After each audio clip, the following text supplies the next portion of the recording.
I have a mosque or a Waqf board or a personal law board and I collect money, can I use it as I deem fit without the state asking me questions? No. Same thing goes with the church. So the power for a government to take over a religious institution which has been mismanaging its administrative affairs is provided for in the Constitution.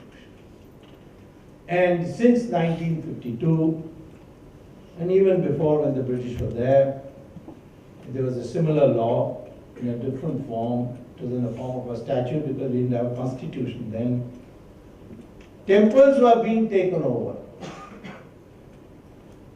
And as of today, 4,57,000 temples are administratively controlled by the government. Now, how can you call this secular activity? Because you are only controlling the secular activity of the temple. You are not interfering in the religious activities of a temple. So there was once an occasion when suddenly the Tirupati temple, which is the richest temple, taken over in 1933.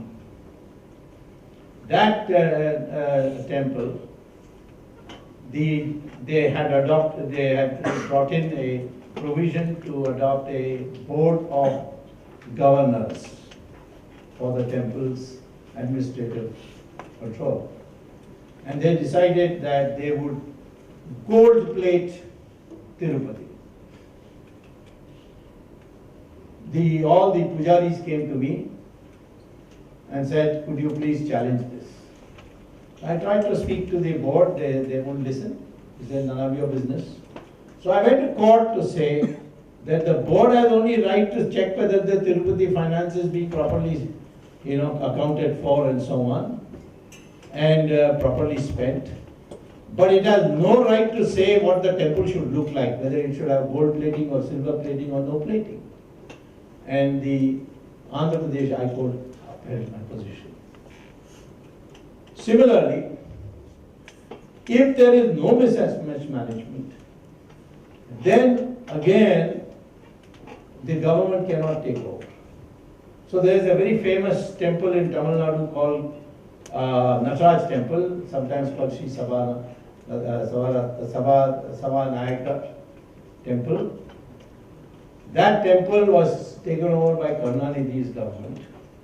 Karunanidhi doesn't like Hinduism, so he wants to take over all temples, then acquire all the jewels in that temple and distribute all the land in the temple. He had made it a practice and nobody had the nerve to challenge him.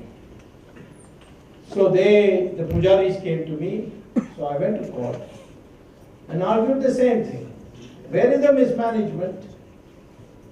And I argued one more. Once you take over, Article 31 of the Constitution requires that after some time you have to return it back. And the Supreme Court upheld this argument of mine, set aside the order for the takeover of the temple, and then asked me, what do you consider as a reasonable period? I said 3 years. And the court has still to finalize on that. But if tomorrow the government, if the Supreme Court says 3 years is the limit to which a government can take over a temple,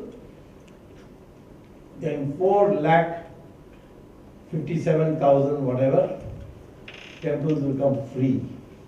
Now who's going to manage them? Tirupati was taken over in 1933, we don't know who to return it to.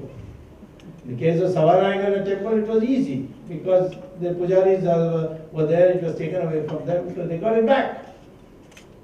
So there is a big problem there, but anyway, many people say, why government takes over only temples and not religious places of Muslims and Christians? Well, somebody did go to the Supreme Court saying that this is Article 14 discrimination, equality before the law. The Supreme Court said, where have we stopped you from taking over the religious places of Islam and religious places of Christianity? By the way, many people think that a masjid is a religious place. Let me disabuse you of that. I had the occasion to meet one of my old colleagues, or old students from Harvard, who is one of the members of the royal family of Saudi Arabia. And I found from newspapers that they were demolishing mosques and building roads and apartments. So I asked him, can you tell me, can you do this? I mean, the Muslims of Saudi Arabia object. He said, no, it's just a building. Masjid is a place to facilitate reading namaz. You can read namaz anywhere, including in an aeroplane, including in your drawing room. It is not a religious place. Now, most people don't know that. It's about Babri Masjid. They say, oh, religious place is being demolished. Well, the only thing you can say about Babri Masjid is it was an unauthorized destruction. But you can't say you destroyed a religious place, because in Islam, masjid is not a religious place. And therefore, you are talking about me walking the Saffron way. Very soon, one of these days, we are going to tell the Muslim community that, see, in Vrindavan, in Mathura rather, there was a Krishna temple. You demolished it and built a masjid. And in Ayodhya, you demolished a temple and built a masjid. And same thing in Kashi Vishwanath. These are three premier places. Of course, you, over the years of 800 years, you demolished about 37,000 temples according to our records, maybe more, but not less. We're not talking about that, but these three, please build your masjid somewhere else. We'll build it for you. And leave these temples to us. Now, a question was raised whether under the Indian constitution, the Indian state, a temple is a religious place. That also you can say is a building to house the Lord. Well, when I was law minister in 1991, a matter came up of an auction of a Nataraj temple.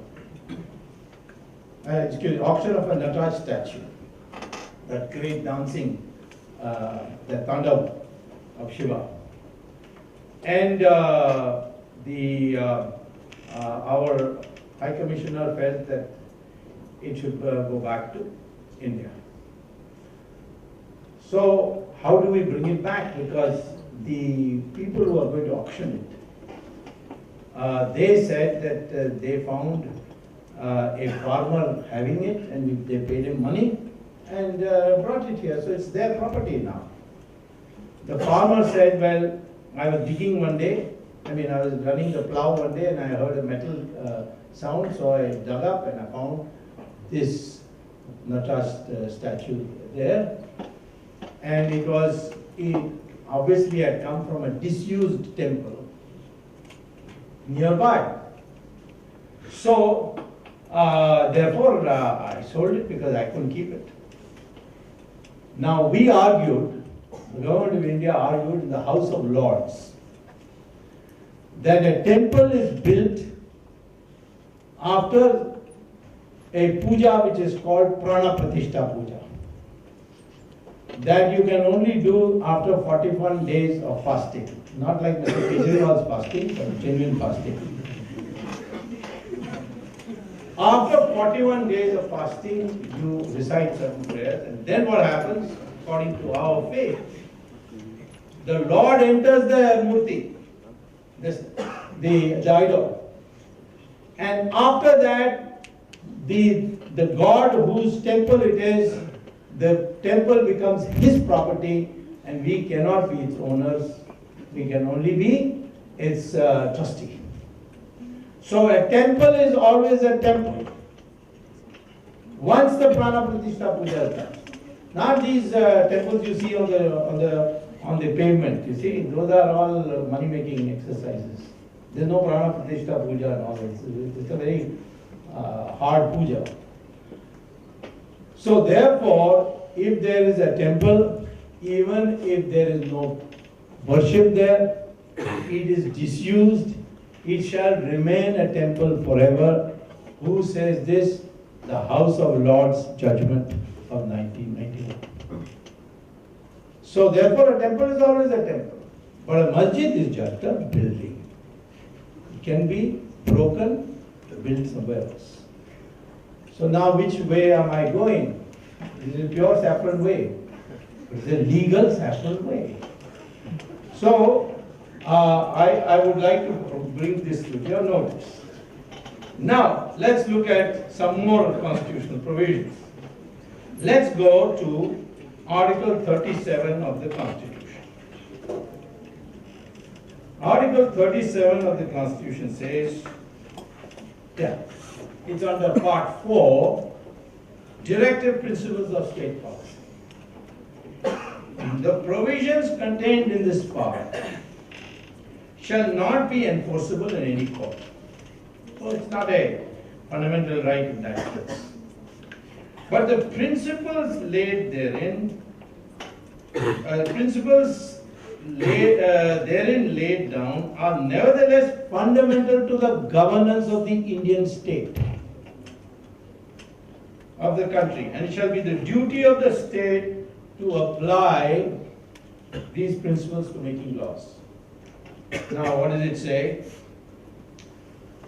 Let's take Article 44 of the Directive Principles. Uniform civil code for all citizens. The state shall endeavor to secure for the citizens a uniform civil code throughout the territory of India. Now, this is a directive principle. And the Article 31(7) says that this part shall not be, this will not be enforceable, but the principles laid down are nevertheless fundamental to the governance of the Indian state. So, what is the status of the Uniform Civil Code? That it is a principle of governance and therefore it should be implemented. People say that is not fair because Islam has its own independent marriage laws and so on, we can't interfere. And will be against Sharia. Well, if that is so, then how is it that this country has uniform criminal code? We don't have Sharia for punishment for Islam, of Muslims. We have one code for Hindus, Muslims, Sikhs, Christians, everybody, and that is called the IPC. And why not in civil code? Uniform civil code, and this is part of the Constitution. Is it the Saffron way? Well, people have given us the credit to the Saffronites that Uniform Civil Code is a demand of the Saffron-minded people. All right, now look at Article 370, another contentious article. Article 370 says, what does it say? Temporary provisions with respect to the state of Jammu and Kashmir. Notwithstanding anything in this Constitution. It's the only article of the Constitution that says temporary provision. All the others are permanent provisions.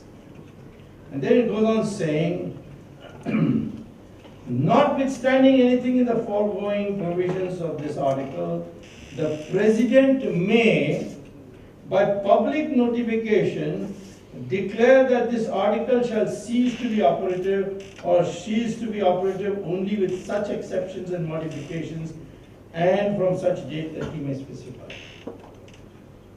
All constitutional articles can be changed, amended by Parliament by 2/3 majority. But as for Article 370, it says the President may by public notification say that the article shall cease to exist.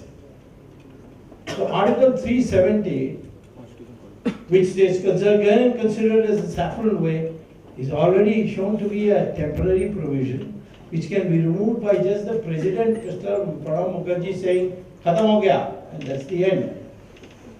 That's in the Constitution. Then let's take Article 256, which very few people know about. Yes, time factor, 10 minutes.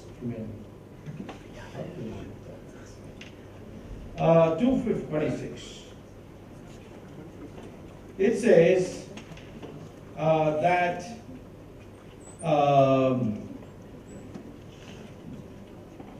256, not 246. 246 is also very important, but I'm not on it. Obligation of the states and the union.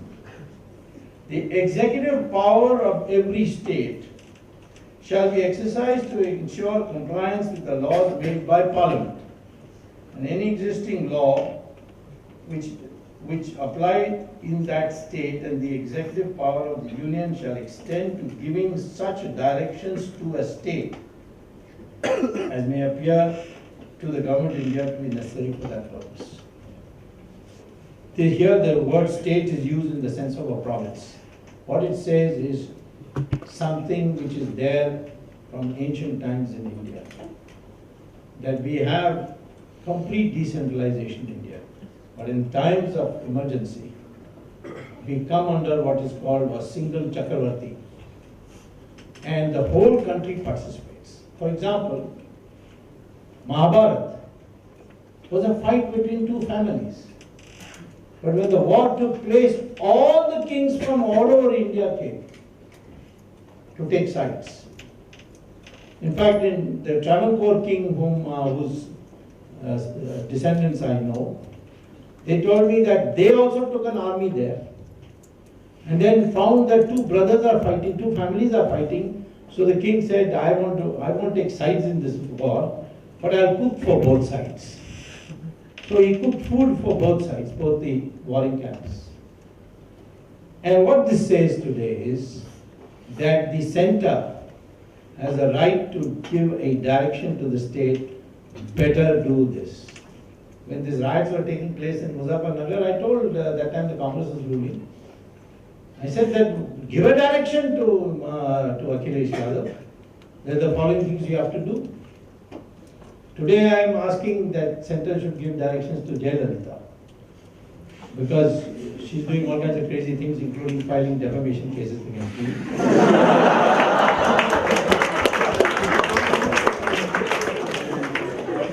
Look at this power.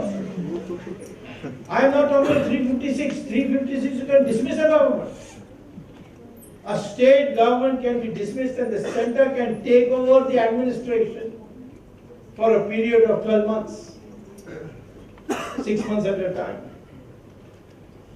This is what makes this Indian Constitution not at all federal.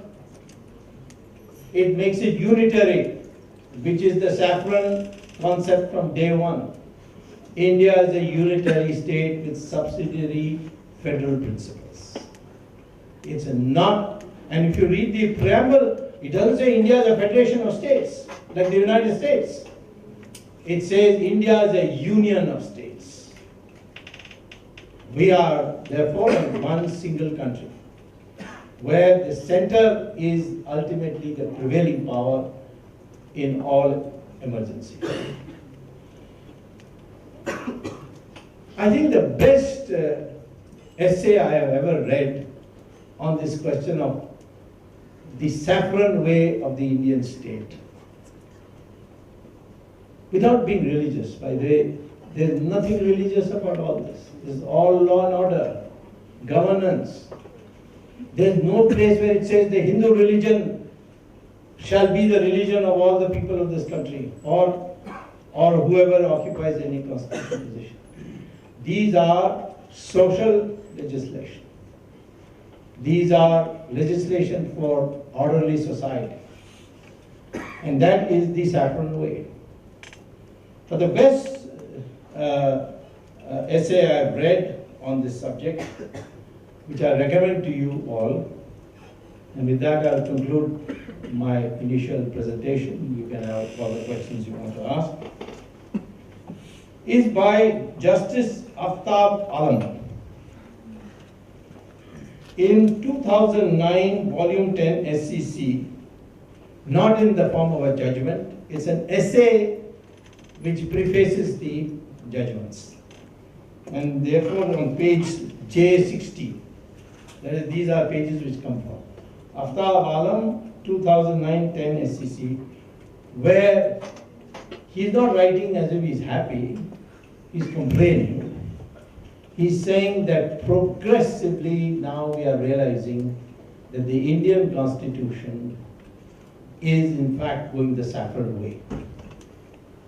I have no quarrel with this conclusion, but I know that he's not happy about it. And he's explaining what should be done to stop it. But he was a great judge. I have appeared before him. I think very highly of him. He's retired now. But it was one of the finest essays I've read. I urge you all to read it. Thank you very much.